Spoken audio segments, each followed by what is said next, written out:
Westfield Memorial Hospital provides high-quality health care to residents of Western New York, offering patients the most sophisticated medical advancements while keeping the ease and familiarity of a community hospital. Support for Chautauqua Sunrise has been provided by WRFA 107.9 FM, Jamestown's public radio station, streaming online 24/7 at WRFALP.com. Low power to the people. Chautauqua Sunrise is made possible by a grant from Fredonia Place, a continuing care retirement community providing dignity in a modern luxury environment. Meter's Restaurant, a family tradition for over 50 years in downtown Ripley, is a proud supporter of Chautauqua Sunrise. Meter's provides all-day dining, banquet services, and custom catering, specializing in pie. Funding for Chautauqua Sunrise is provided in part by the Chautauqua County Industrial Development Agency, with offices in Jamestown, Dunkirk, and Westfield, helping businesses to prosper throughout Chautauqua County. From supporting people with disabilities to enjoy great lives to providing health care services that are available to anyone, the Resource Center has been improving our county for more than 60 years. Learn more about how the Resource Center makes a positive difference in people's lives.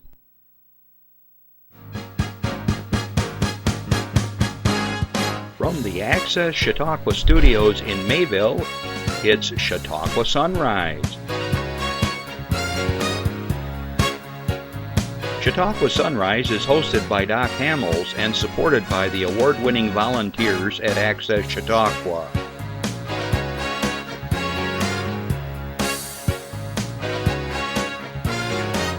We are here to share local news, colorful interviews, and events of interest to everyone. Chautauqua Sunrise is broadcast live Saturday mornings each week from 9 to 10 a.m. Send events via email or call us live. Check us out on YouTube and Facebook. And now, from the Access Chautauqua Studios, it's Chautauqua Sunrise. Hey everybody, happy Saturday!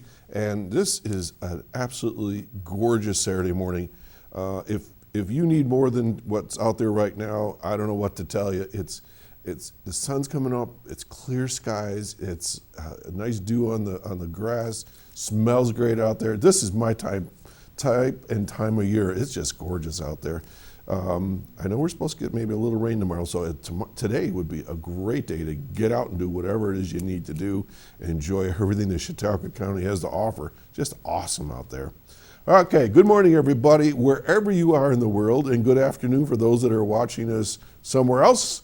Later or a different time zone, and good afternoon to my listeners on WRFA 107.9, low power to the people. Thanks for joining us Tuesdays at 1 o'clock. Always keep in mind that we are on Spectrum 1301, and you can watch us over and over again at 2 and 8 throughout the week on Access Chautauqua. This is a live call-in show. Yep, 716-753-5225. And again, wherever you are, you can call in, say hi, you can ask a question, share a comment. If you have an upcoming event, a fundraiser, anniversary, birthday, whatever, happy to do it, free of charge. If you're shy, they'll write it down, which they often do, and they'll bring it into the studio here with me, and I'll make that announcement, okay? You can go to Facebook, we're over there. You can Twitter us. You can email anytime, chautauquasunrise at gmail.com, and we'll be happy to get that information out as well. Okay, the only downside I think right now that with the weather is that we had all that rain, and that brought out the mosquitoes at my house. I don't know how it is out your way, so I've take the dogs out in the morning, and I got to get like a snorkel of my hooded sweatshirt, and I just tie it real tight. Because I'm half asleep, I forget to use the mosquito spray, but I hope you're not having to deal with what I'm dealing with. I just get dive bombed every morning, so I got to make sure I use my spray But other than that, it's been really awesome. All right. Things to share with you. I got some announcements. Things right off the top of my head, of course, are always the farmers markets. I know this Jamestown has one this morning. Westfield, they got something different this morning. They've got their Arts and Crafts Festival, and it's just filled Moore Park right up. And it was yesterday, but they also are going all day today till I think 5 o'clock, something like that. They usually go. So great day to get out there and check things out. Of course, you've got all the trails, you got fishing, you got all the museums and restaurants, and gosh, just great shopping, everything. And you want kayaking, they got stuff up in all the different lakes all over the place. They've got outlets for renting things, so great place to be. So check it out. Okay, I'm going to get right to my announcements because I want to spend enough time with my guest who's waiting in the wings to chat with us. So let's see what we got today. Okay, this is a new one. I'm going to do my best to announce this one. I know some days I get tongue-tied. Let's see what they're going to do to me today. This is a fundraiser at Basil and Bones. I don't know. Save the date, it says. This is from the Infinity Visual Performing Arts is excited to announce the local music showcase and art market on Saturday, September 11th. It's from 12 p.m. to 8 p.m. at Basil and Bones, Foote Avenue in Jamestown. Now, this is something I've performed at, 7, 8 times over the years, so this is really cool.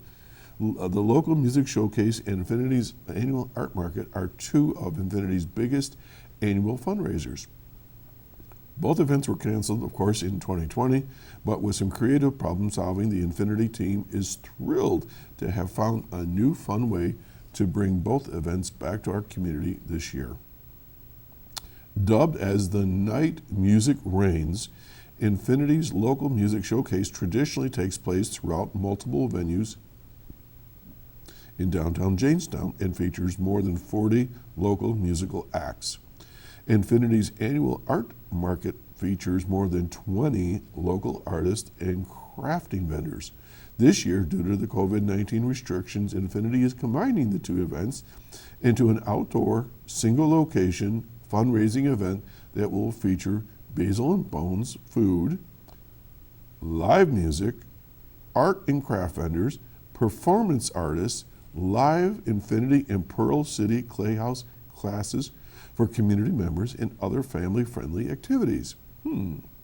All funds raised from Infinity's local music showcase and art market will directly support music and arts education for area young people at the Infinity Center through private lessons, group classes, active learning experiences, ensembles, and performance opportunities.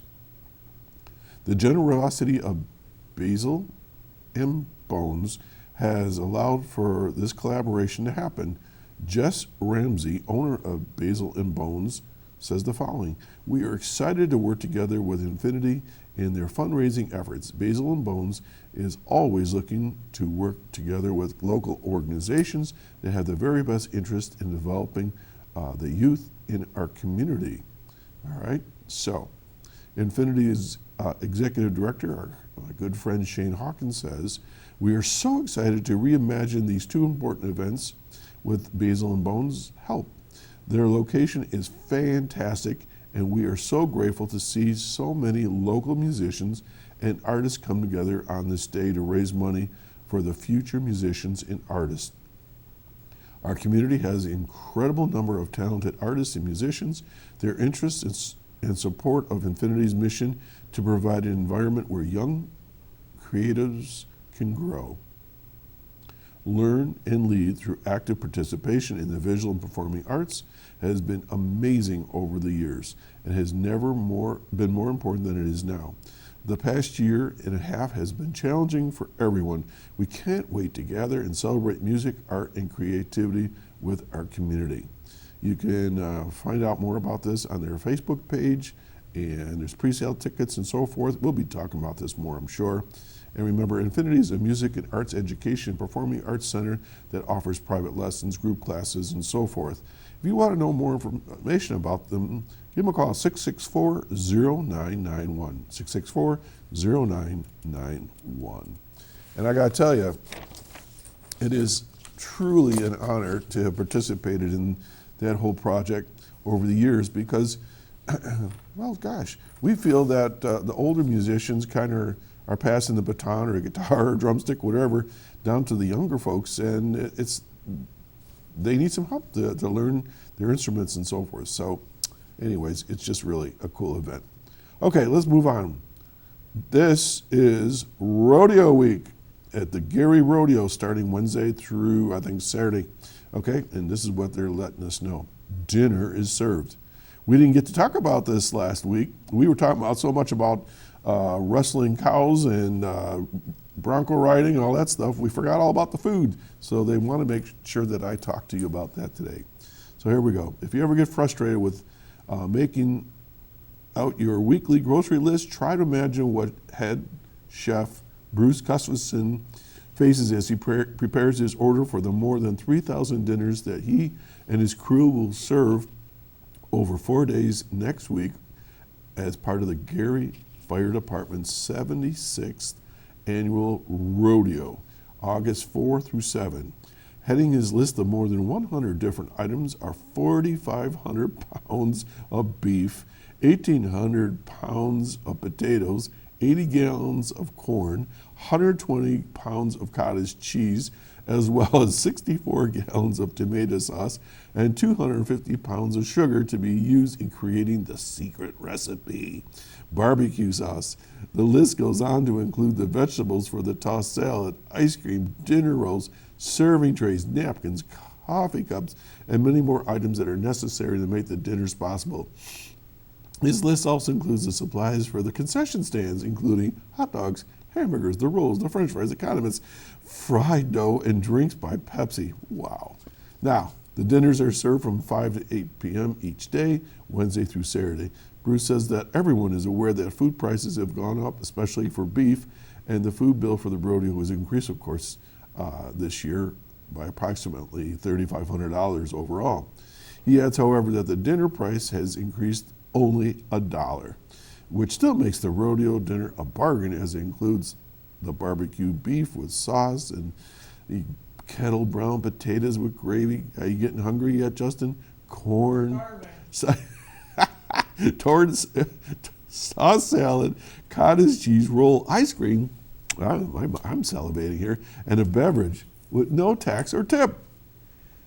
The dinners are just part of the annual event, which includes professional rodeo action with more than 200 cowboys and cowgirls from across the nation competing for $50,000 in prize money, a lighted midway with more than 20 vendors, and a free kids rodeo on Saturday afternoon. Additional information, of course, you can go to garyrodeo.org or give them a call at 716-985-4847. Or you can do the 800 number. It's 888-985-4847. Okay, and Tom Atwell wanted me to make sure I specifically let you know that their dinner is gluten-friendly by excluding the gravy and the rolls. So if you have gluten issues, just know that they'll be happy to work with you.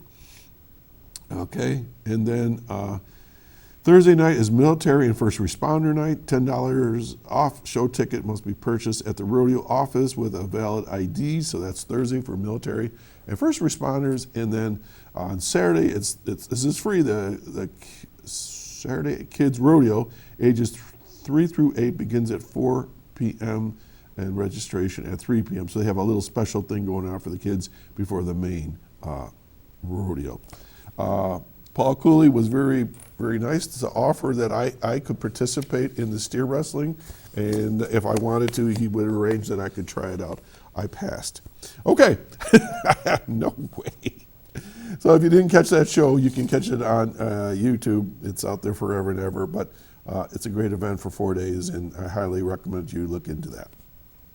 Okay, Chamber of Commerce. They've got Make Your Voice Heard to Save Our Congressional District. All right. Congressional district lines in New York State are about to be redrawn, and now is the time to make our voices heard in the process. The New York State Independent Redistricting Commission has scheduled a series of virtual meetings by region and is accepting a public testimony. The public meetings for the Western New York region, which includes us, is set for 2 p.m. Thursday, August 12th. Our three-county region has a somewhat contorted history when it comes to the congressional district boundaries. I remember once we were this way, then we were going this way. They keep changing this around. We are currently part of the 23rd district, represented by Tom Reed, that covers the tier of counties all across the New York State border with Pennsylvania, from Ripley to Ithaca, and also extends north through the Finger Lakes to cover that region. Big area. In recent years, similar district lines comprising a sprawling southern tier region were represented by both Amory Houghton, a Republican, and Stanley Dean, a Democrat. All right, so because of the census, that's thrown all the numbers off. So if you're interested, please check it out. August 12th, they're giving people the opportunity to voice their opinion. I think we'll talk a little bit about that more next week as well. Okay, something coming up for Chamber members. Mark your calendar, August 19th. Let's see, what do we got here?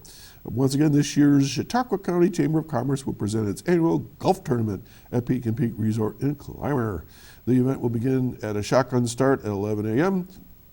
on August 19th. Space is limited. Golfers can register online at chamberrsvp.org. Lunch on the course is part of the package, along with a delicious dinner. You can get either plated at the clubhouse or boxed for takeout. All golfers who choose to participate are also urged to purchase their golfer's special super pack in advance when they register their team. The super pack includes 2 mulligans, Beat the Pro, Ring of Fire, and prize raffle tickets. Now, I've sold enough of these things for the Westfield Memorial Hospital golf tournament to know that these are different little competitions within the competition. So, and you got to sign up to get these little tickets to see if you can win prize money. So that's what that's all about, I guess. All prizes will be drawn in advance this year, and the golfer special super pack will not be available to purchase the day of the tournament. So you got to get that in.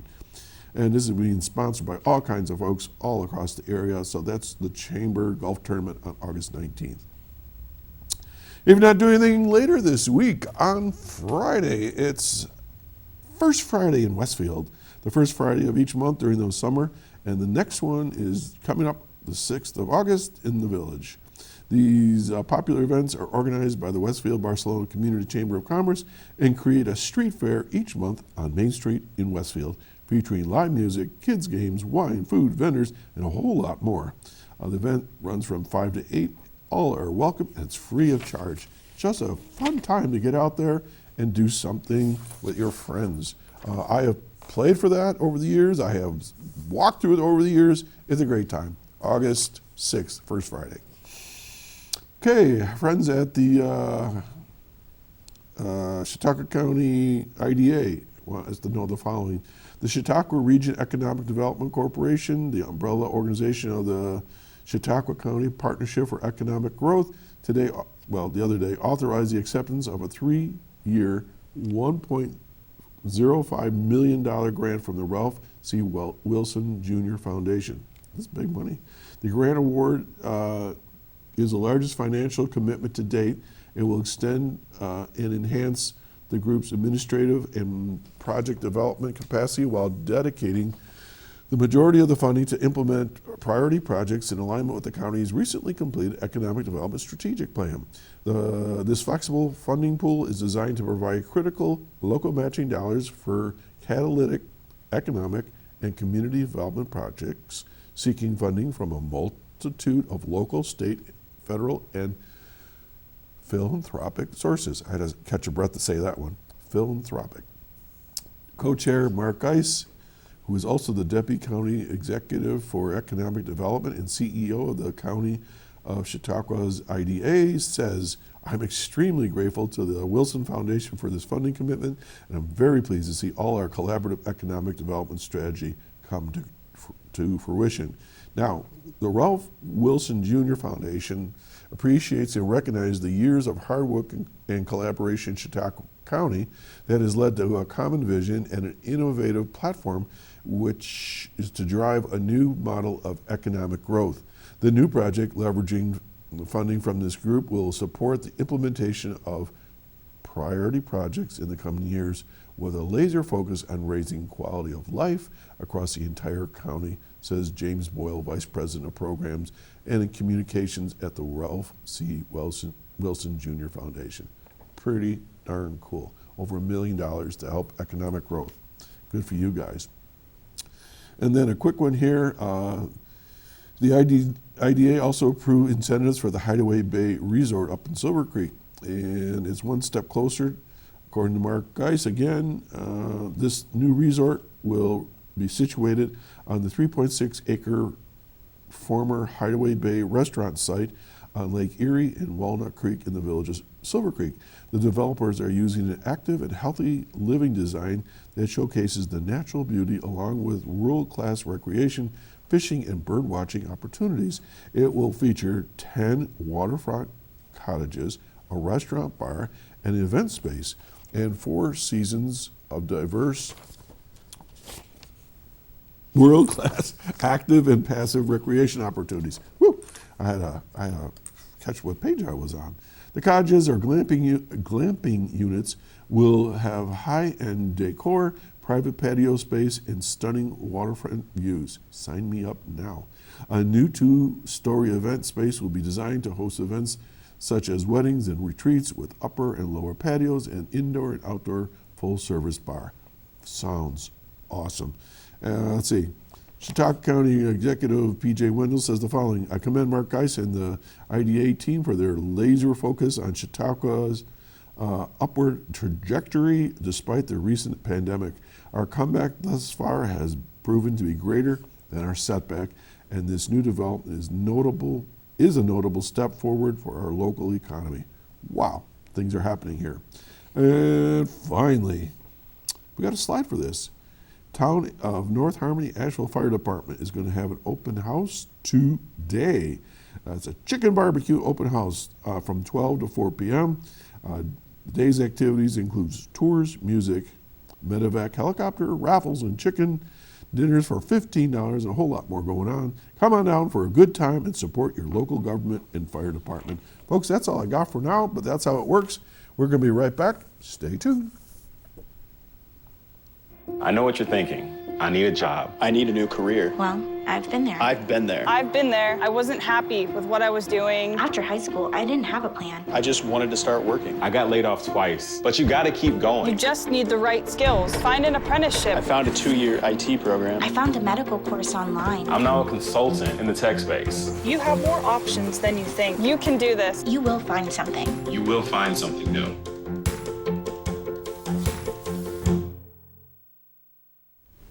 And we're back. Okay, folks, in the beginning of the show, you saw the opening credits and notes from my underwriters, and the very first one, who's been with me for quite a long time now, is the Westfield Memorial Hospital. And today I have the pleasure of seeing my old friend again. Not she's old, that we've been together, we've known each other for a long time. Let me restate that. A friend of mine that I've known for a long time, Karen Surkala, who has a new post that we're going to talk about here shortly. So Karen, welcome back to the show. It's been a while since you've been here. Thank you. It has been a while, but I'm delighted to be back. I think you had just taken over Westfield before, again, at that point. So anyways, past history.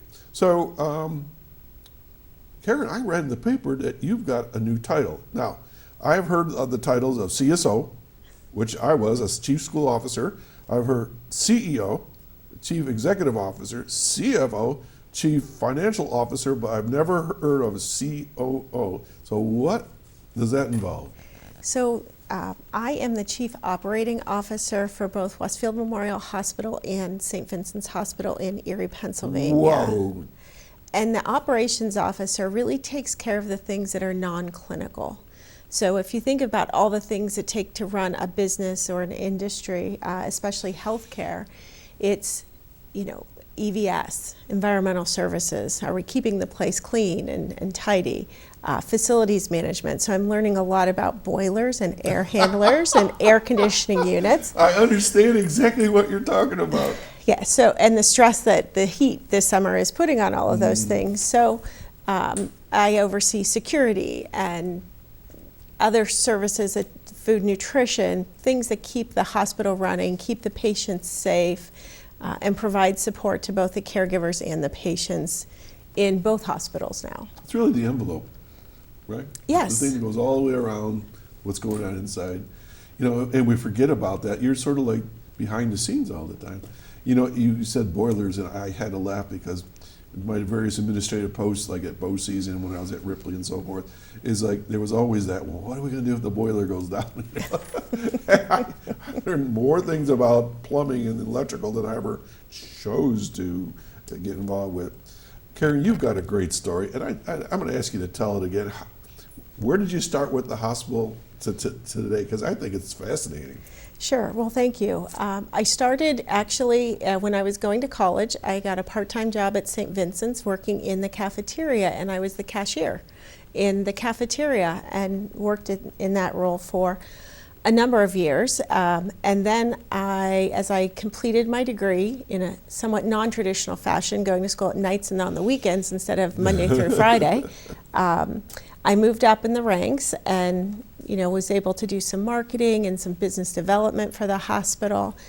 And then I spent a couple years working at Cleveland Clinic, doing some work in their business development office as well as their strategy office, and learned a lot about how big organizations work, but realized that I missed being close to the patient and being able to translate my work into something that benefits the patient. So that's when I came back to Erie about 3 years ago and was offered the opportunity to come back to Westfield, where I'd spent 3 years in 2008 to 2010.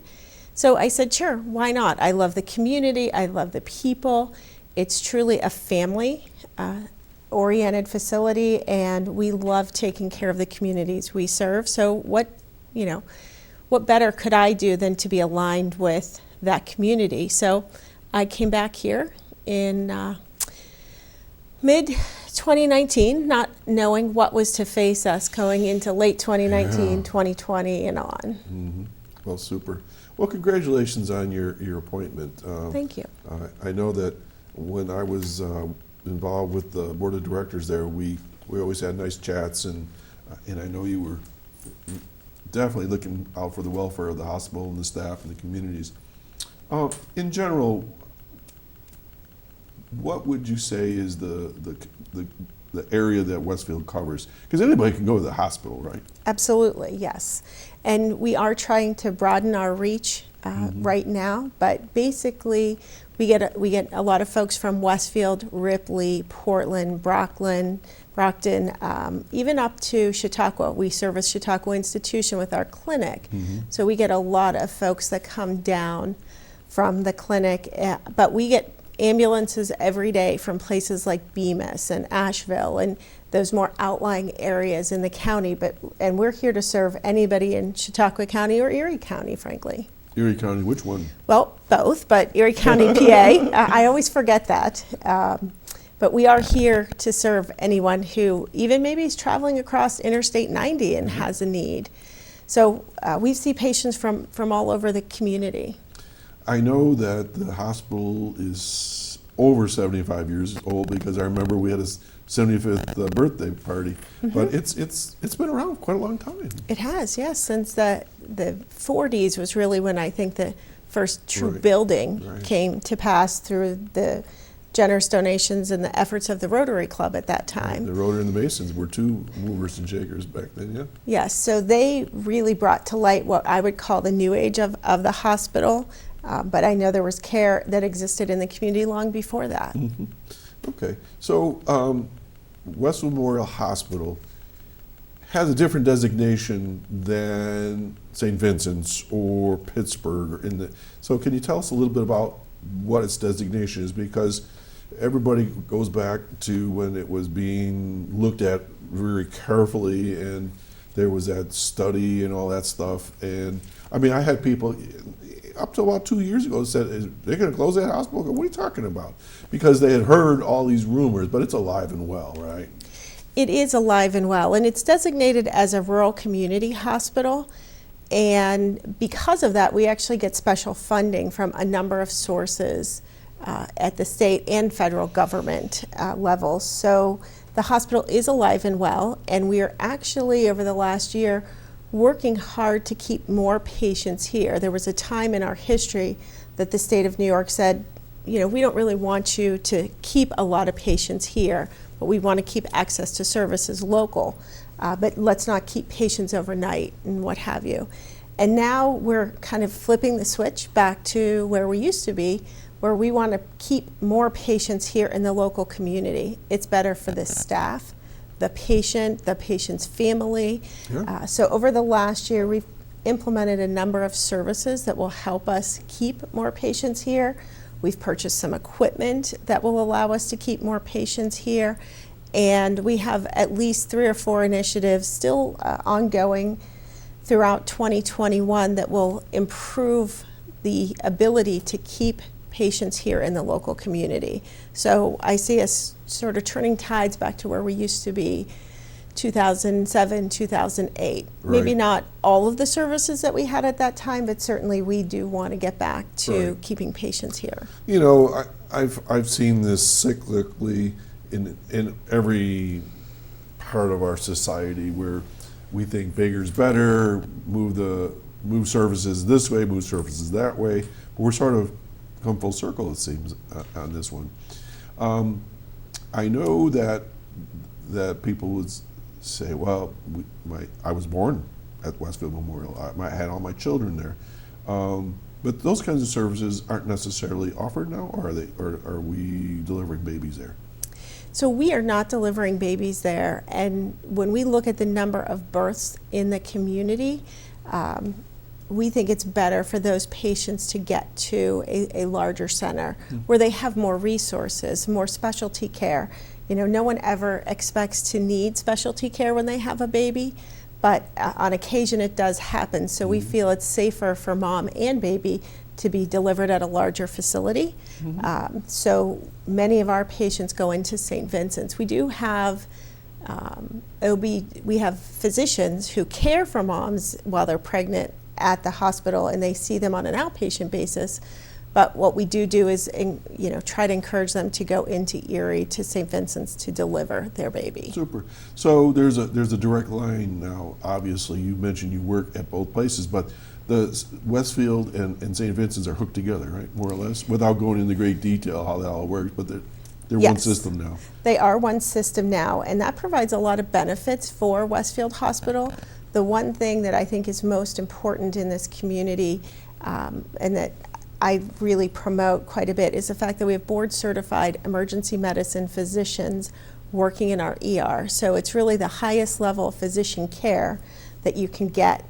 And that's right here in our ER, and these same physicians also work at St. Vincent's. So they are trained, well-trained, very skilled individuals who are able to work at large facilities, but also here in the Westfield community. On my way over to the studio this morning, I was looking around, of course, and there was a billboard, and it said something like, and I think I'm quoting it right, do you have an emergency? Come to Westfield Memorial, less time, or something like that. What's that all about? Well, we pride ourselves on our turnaround time for our patients, and one of the things that we are most proud of is the fact that our door-to-doctor time is less than the national average and less than the national benchmark. Many quality organizations say if your door-to-doctor time is 15 minutes or less, you're doing very well. At Westfield, many times our door-to-doctor time is 5 to 6 minutes. What? Wait a minute. 5 to 6 minutes. So you're saying from the time, if I break my arm, I walk through the door, the emergency room, and within 5 to 6 minutes, a doctor is looking at me? Absolutely, and they're ordering tests and looking to try to diagnose what's wrong with you. And the reason that's so important is, I'm sure you've heard over the years, time is muscle when it comes to having a heart attack, Yeah. or time is brain when you're having a stroke. So getting to a physician and having them start to work you up is most important in minimizing the potential long-term effects of any injury or disorder. So we really work hard to make sure our physicians are there and treating the patient as quickly as possible. Okay, and I'm not trying to pick on any particular hospital here, and this could be anywhere in the world. So I've traveled a lot, but I mean, in my travels, and I've heard stories where people had to wait 2 hours, 4 hours. They were left in a hallway. I mean, 5 to 6 minutes is incredible. It is. It's very good, and we don't always meet that time parameter, but that's our average, which means sometimes we're better than that. Sometimes it's a little longer. And in the ER, we do have to prioritize patients. So if I come in and I need some stitches maybe in my hand, I may wait a little longer after the doctor sees me and determines what I need, but that's because an ambulance came in the back door with someone having a heart attack. Gosh, that just makes sense. It does, but we really try to get folks in and out. Our goal is to have them in and out of the hospital emergency room or a decision made to transport or admit them in under 90 minutes. Wow. And in many times we are able to hit those benchmarks. That's terrific. I think people sometimes overlook Westfield because they think it's just a small hospital. Mm-hmm. But you do quite a bit there. So let me paint a picture here for us for a minute. So if someone's having a serious heart attack at home, they might say, well, my doctor's in Erie, take me to Erie. I mean, that may not be a good idea. It is not, because in many times, we talk about time as muscle. If we can get that patient having a heart attack into the Westfield ER, we can provide life-saving medications that will at least mitigate the potential damage. And we are also, through our linkages with AHN, able to call a helicopter to transport that patient more quickly. But what we tell folks and what the EMS community will tell you is go to the closest location. If you're between Westfield or Ripley and St. Vincent's, there's not a lot of opportunity for folks to come and help you. There's EMS crews, right. But if you're in the middle of Interstate 90, that doesn't always Which happens help often. you. I have Scanner on my phone because we listen to that quite often, and people are on the thruway a lot. They could stop right around that Westfield exit. Yeah. Yes. So that's why we've put board-certified emergency medicine physicians in our ER to be there to provide immediate care to that patient, and then determine if they can't stay at Westfield, where do they need to go and how quickly can we get them there. So this kind of reminds me of the MASH series where they are triage, I guess is the right word. And so they stabilize the patient, and as you say, if they can stay, they go upstairs, I guess, and they have a bed, or they're transported somehow to the other hospital. Yes. Okay, and we're all guilty of this. We all use initials and acronyms. All right, you threw out AHN, and we had not talked about that yet. So let's tie the string together, all one. So Westfield Memorial Hospital is just down the road from here in Westfield. St. Vincent's Hospital, which is connected to Westfield Memorial, is in Erie, Pennsylvania. Now tell us about AHN. So our parent company is Allegheny Health Network, and it's based out of Pittsburgh, and they own 10 hospitals in this region. And Allegheny Health Network is then tied to even a larger organization, Highmark, out of Pittsburgh, and Highmark Health, Inc. And that has provided a great deal of stability to the hospitals within their network. If it wasn't for Highmark and Allegheny Health Network, we would not be able to have funds for advanced equipment. Over the last few years, they've purchased a 64-slice CT scanner for us. We're in the process now of renovating all of our imaging equipment, and that comes with a price tag of well over several $1 million. So the benefit to the Westfield community is we have the advanced technology, we have the high-quality providers at a community level that most hospitals wouldn't have access to. And that's all because we're part of this larger system, Allegheny Health Network, and ultimately Highmark. I've noticed when I've driven by the hospital, it looks different in the last 2 or 3 years. New logos, new colors. I've been in the hospital for my own services, for various things, and it looks phenomenal. I mean, what's going on? I mean, I'm assuming they're putting money into it, and is this Highmark, AHN, St. Who's put the money in there? It's a combination of all of the companies that we're aligned with. St. Vincent's every year helps subsidize our financial operation here in Westfield. But the things that you're seeing, the changes in the logos and the look and the feel of the care that you get really comes because we're part of a larger system.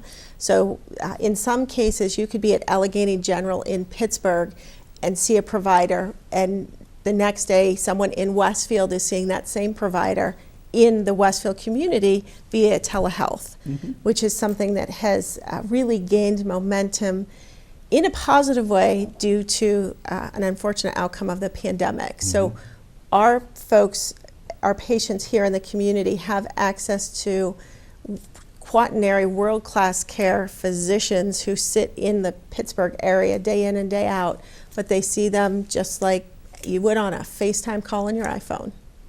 Whoa, this is fabulous. It's amazing. When you said a 64 slice CT scanner, what's the big deal there? It takes more images. When CT scanners came out, you would get different slices, and the slices were a little bit thicker. Now you get actually 64 slices of an organ that we're trying to image, and it allows you to see things closer and more defined than we had before. And really, we are the only one in the community with a 64 slice CT scanner. Community being the within county? Chautauqua County, yes. Really? Wow. So we're very excited about that, and it allows us to diagnose people quicker and more accurately. Wow. You know, again, I'm not trying to be prejudiced, but I am a bit, because I use Westfield Memorial Hospital.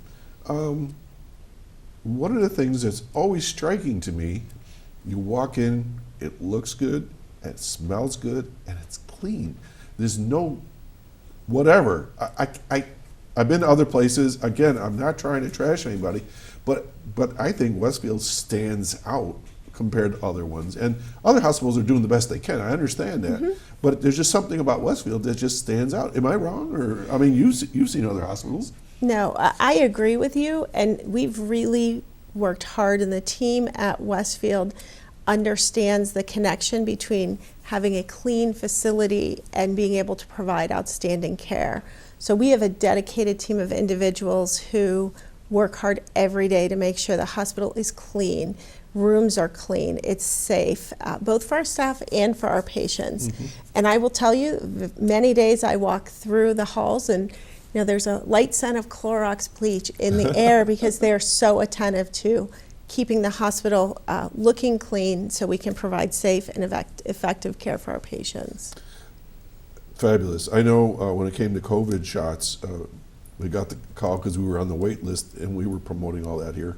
And we walked in there and, I mean, it was like 15 minutes in and out. I mean, it was amazing to me at that time because people were struggling to find out where they could get their shots. Your crew was fabulous. They were organized, and boy, couldn't ask for anything more, really. Well, thank you. And that was really due to a couple of dedicated nurses who made it their mission to make sure we could safely and effectively provide COVID shots to the community. And they really had it down to a science. And there were about 3 or 4 individuals who probably administered well over 1,000 vaccines to members of this community. And when you would see the long lines on TV and you'd think, what if I have to go to that in my community? The team here at Westfield really had it down to a science, and I don't know anyone that waited more than maybe 15 or 20 minutes at max. Most people walked in the door, were in the chair to get their shot, that was and what it was for us. Out 15 minutes later. It was so very organized. Very grateful to the team who was able to implement that at Westfield. There are others that support the hospital, and you and I would be in big trouble if we didn't talk about the auxiliary and the foundation. So I want to spend a little time on that, and then we'll get to all your services. How's that? Sure, absolutely. And the Westfield Auxiliary has been in existence for many years. Traditionally, they would do their pie sale at the Arts and Crafts Festival today, but unfortunately, due to COVID, they're not able to do that. but they are raising funds for the hospital, and they're part of why the hospital looks so nice. Absolutely, it's fabulous. They provide us funds for furniture and paint and carpeting and all of the infrastructure needs that we have to keep the hospital looking nice. Very nice. And I know they'll have an ornament sale that'll start here shortly as we get closer to the holiday season, but they have a number of different events, quilt raffles and other things that they do to raise money to support Westfield Hospital. So all their work, people support them, they support the hospital, which Yes. supports us. It's a big circle, isn't it? It is And indeed. what about the foundation? And last year, the Westfield Foundation launched an endowment campaign, and they're continuing to raise funds for the endowment and to be able to sustain funding the hospital far into the future.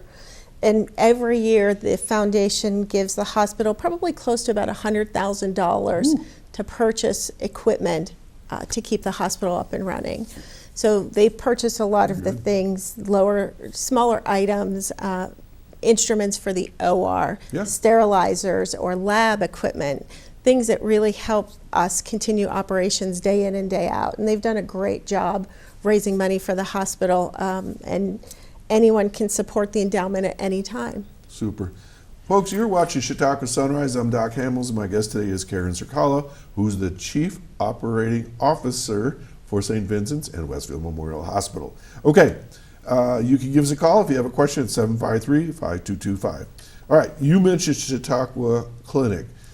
Our numbers swell every year with all of our friends from around the world. Last year, not so much, but I think they're getting back up there again. So can you talk a little bit about the clinic, and then I'm going to open the door to whatever you want to talk about. Sure. So Chautauqua Clinic, we've operated that clinic for well over 15 years. And this year we have physician providers working in that clinic. In previous years, we used an advanced practice provider, something of that nature. And last year, we had a very small crew that worked up there because the numbers were so small in the county. This year, we're running the clinic 3 days a week, Monday, Wednesday, and Friday. It's open 8:30 to 3:30, and we've actually have physicians working in that clinic. Dr. Russell Elwell staffs it 2 days a week. He's my doctor. Yes, yeah. So he's up there typically on Mondays and Wednesdays, and then on Friday, Dr. Elwell recruited a new partner into his group, Dr. John Rosenberger, and Dr. Rosenberger's up there staffing the Very clinic nice. on Fridays. Very nice. We're hoping by next year we'll be back to 5 days a week. Okay, and so anybody within the institution can go there. Yes. And again, it's sort of like another little piece of the string, right? They go from the clinic to the hospital to St. Vincent's to wherever they need to if something comes up. Yes, if need be, our hope is to be able to treat them quickly at the clinic on the institution grounds and not have to send them on, but they have the benefit of knowing they're really linked to an outstanding medical system if they need advanced care. And of course, people are thinking, well, do you take all kinds of insurances and things like that? We do. We take all kinds of insurances coming into that clinic, and they do walk-ins as well as appointments. So if you're on the grounds and not feeling well, I would certainly advise you to go to the clinic even if you don't have an appointment, because from time to time we do have emergencies up there, and Dr. Elwell and the team will be calling a rescue squad to bring someone down to the hospital. But typically they can handle most of the emergencies or most of the care right there on the clinic grounds. Awesome. All right. 5 stars for those guys. I know them personally. Well, not Rosenberg, but I know Dr. Elwell. Okay, so how about going through your list of services so people get an idea what do you offer there?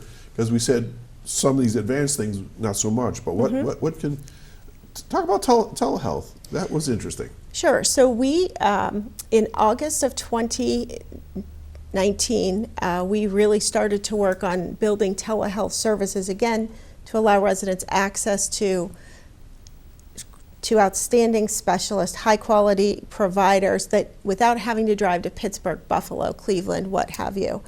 So in August of 2020, we actually launched our first telehealth service, which was endocrinology.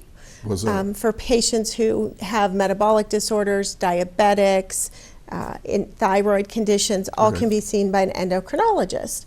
We added, several months after that, we added rheumatology services. Whoa. So for patients who have arthritis or other muscle and joint disorders, we've been able to offer telerheumatology services for those folks. And we're really planning on adding more services to that. I think in the near future, you could have your general surgery consult via a telehealth device, which saves you a trip going into Erie for a pre-op visit. We're looking at adding pulmonary services through telemedicine as well. And the thing that I'm most excited about is a HRSA grant from the federal government that's going to allow us to put telemetry into our inpatient unit. So if I'm an inpatient in a bed at Westfield Hospital and I need a consult from an infectious disease doctor, we'll be able to push a button on the wall and a monitor, a physician will pop up live on the monitor and provide that infectious disease consult. Okay, so here's the question, and people may be thinking about this. I try to think what the viewers are thinking or listeners. Sure. So I'm in the bed, I'm looking at the screen, and he's asking me all these questions. I don't have the answers. So who's with me to help me out here? So there's a nurse. A nurse is always at your side okay. in a telehealth visit, and they're there to provide information to the physician.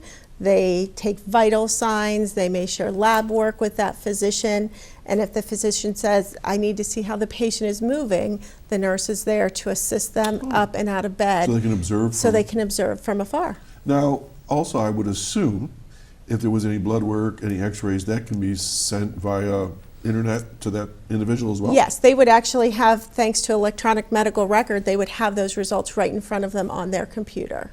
Very, very cool. And really, when you think about it, I mean, that person is almost like in the room. I mean, they can see everything really up close, I'm assuming, and that sort of thing. Yes, there's great visuals that go along with that. There's peripheral devices, so if the physician wants to hear a patient's heartbeat, there's a device that plugs into the telemetry equipment that allows them to actually hear the heartbeat. Okay, so I know you've got a list of things you want to cover, so go ahead. Well, I think we covered many of those. Some new services and new providers that I'm excited to share are part of what's called Chautauqua Medical Practice, which is an employed group of physicians that work with Westfield Memorial Hospital. And over the last few years, we've added cardiology to that. We've added general surgery. So Kevin Schodner is a general surgeon who works for Chautauqua Medical Practice and practices at the hospital a couple days a month. We've added urology services, and I think that's the most exciting program that we've been able to add. A huge need for urology services in the county, and we were just able to add his services about a month ago. So he is at Westfield Hospital 3 Fridays a month. Okay, call me naive. Tell me what does a urologist do? I know it has something to do with your plumbing, but that's where it stops. So probably most people are accustomed to needing a urologist when they have kidney stones, which is extremely painful. If you're aware, anybody who's had a kidney stone will tell you they're not really fun. But he works with bladder issues, issues with urination. Some women who've had children have issues that affect their ability to urinate. And so Dr. Burkhard Zorn is the provider, and he's able to help with all of those and many other conditions as well. We do have some information on our website about Dr. Zorn, and you'll see more promotion coming in the local media over the next few weeks related to Dr. Zorn. If you go to AHN, it's www.ahn.com/Westfield. Okay, it's pretty easy. .com, I'm assuming. Yes. Okay, so there's lots of information. Okay, so when you say cardiac, all right, so cardiac is pretty specific. So what kind of cardiac services, what are we talking here? So we provide a whole host of cardiac services for patients who maybe have congestive heart failure, people who are at risk for or have had a cardiac event or a heart attack. Sometimes you hear a lot about things like AFib, which impacts the electricity to the heart, if you will. Not so much the plumbing, but what keeps it beating. Right. And so we do have access to specialists here if you have AFib or other, need a pacemaker or an internal defibrillator. you can have some of your pre and post work done at Westfield. Is this relatively new? We have had cardiologists coming to Westfield for a number of years. During the height of the pandemic, we were not able to offer those services, but we have started to add those back in recent months, and there are 3 different providers now that rotate through our clinic. Very so good. we have expanded access to subspecialties within the cardiac realm that you can see at Westfield Hospital. Great. I've talked about this over the years on the show, but one of the things that I observe as just an observer of the world is diabetes is raging through our country. So do you offer anything in that area? So we do have a couple of things that services available to patients with diabetes. One would be Kim Greiner, who's our diabetic educator, and physicians can refer patients to that program, but patients can also self-refer to that program, and Kim helps you with nutrition and managing your insulin and your overall disease. But we also then have the teleendocrinology program, which connects patients sitting here in this community with a physician who specializes in diabetes management. Wow. And I think that's probably one of the services that we're most proud of right now, because it keeps people from having to drive to Pittsburgh or Buffalo to seek care. Now, again, I don't mean to keep going back to money, but telemedicine is covered by insurance? It is covered by insurance. It was covered more fully during the pandemic, but now we're seeing most insurances are covering telemedicine services. So but before someone gets involved, they probably should check with their provider? I would say check with your provider, call your insurance company if you have questions, or call the hospital, and we can help as well. But it's becoming more widely accepted by most payers because they see the need, how useful it was during the pandemic, and how it actually improves access for their payer or their patients with their insurance plan, because I'm more likely to drive to Westfield Hospital for a televisit than I am maybe 2 hours to Pittsburgh for an endocrine visit. Especially with poor weather conditions. That's awesome. So it increases compliance for these patients as well. Karen, I know this is hard to believe, but we're down to about a couple minutes. So anything else you want to highlight? Because I have other questions, but what do you got? I think we made some changes to our wound clinic and added physician providers and are expanding the hours of service that we have there. So there is a lot going on at the hospital, so I encourage people, if you're in need of a service, please call us. We'll share information around our PT services, our outpatient surgery program, imaging, lab, nuclear medicine studies. So a lot going on at the hospital these days. Makes your head spin, doesn't it? Wow. Sometimes, yes. Okay, let's get back to the gorilla that's still in the room no matter what I try to do, COVID. We still have about a minute and a half. Anything you can say right now? Our county looks good from what I've been seeing on maps and charts. So what do you see coming down the road right now? The county looks good, but I think at any given time we're starting to see we could see another outbreak. I'm hopeful that we would not, but what I would say first and foremost is get a vaccine. If you haven't received your vaccine, give us a call. We'll get you in to get your vaccine, but that's the biggest thing that everyone can do to stop the spread of this disease and allow us to get back to a normal life is get your vaccine. What's a good number to call? 716-793-2200, and we will get you connected with your vaccine. Okay. You had to think about that for a minute. It's like your own home phone number. We never call ourselves. I know. Okay, so one more time. Rural Community Hospital, what does it do for our community? It ensures that you have access to critical emergency medicine services and routine medical care in your local community, so you don't have to travel. And that travel was one of the things that I studied with lots of think tanks over the years, was one of the crucial problems in our area. People don't have access to good transportation, so that would be really good. Karen, we're just about out of time. Thanks for coming by, and come visit me again, okay? I will. Thank you for having me. Okay, absolutely. Folks, that's a wrap for another show. I want to thank Karen Surkala, COO, I like that, from the Westfield Memorial Hospital and St. Vincent's Hospital out of Erie. You can catch this show throughout the week at 2 and 8, and please check them out if you need their services. I do. I give it 2 thumbs up. We're going to do this all again next Saturday morning right here on Access Chautauqua, channel 1301, and check us out on YouTube, Facebook. We're everywhere. So have a great weekend. Enjoy everything that Chautauqua County has here. Take care. You come here?